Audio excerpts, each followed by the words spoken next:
Aliondoka ghafla. Ghafla tu. Na tulikuwa kucheka naye si mrefu.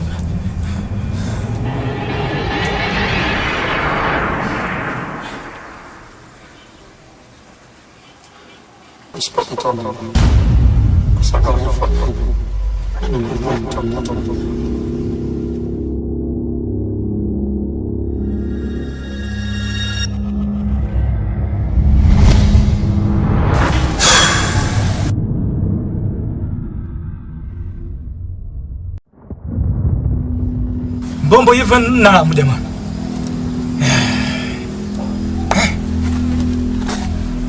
Sasa naomba uende. Nenda urudi baada ya masaa 6. Ndio tuifanye kazi.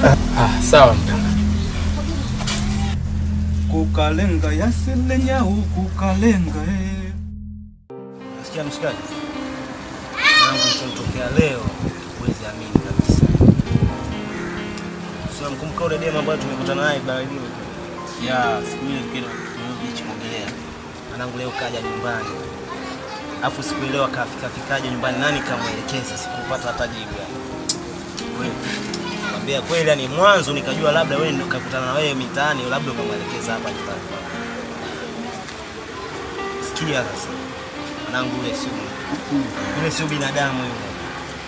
Ule jini yule. Wewe, yule jini mwanangu. Mwanangu siwezi. Kwa sababu gani sasa unaongea namna hiyo? Kanitokea nyumbani kwangu hapo kapotea mbele yangu hivi namwangalia kabisa yani. Unajua kafanya nini? Kalipa masharti.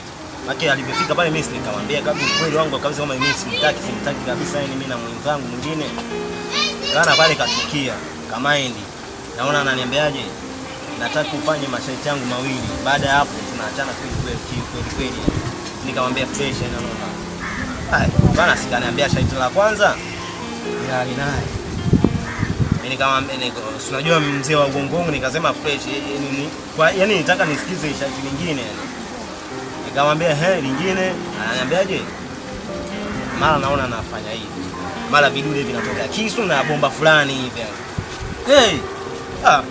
ananikabisa ananiambiaje kata pale mimi kwa nataka kweli aende bana mimi kwa sababu nilichokiona hata nikikimbia haisaidi chochote yule tayari nishamwona ni mzuka yule hafai.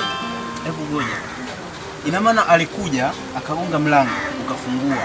Alinikuta nimelala mimi kwenye mkeka nje pale. Baada ya kunipa pale sasa ile dude ni kweli. Baada ya hapo bana nikaona akaanza kucheka na akapotea kabisa. Pale sikukaa wanangu nikatimka hivi unavyoniona nikatoka nduki hadi getoni kwangu hadi kiasi kwamba nikaona kukaa humo ndani ijao hata nitokea tena nikatoka nje ndo umenikuta hapa. Wewe baada ya kuona yote hayo wewe umeamua nini?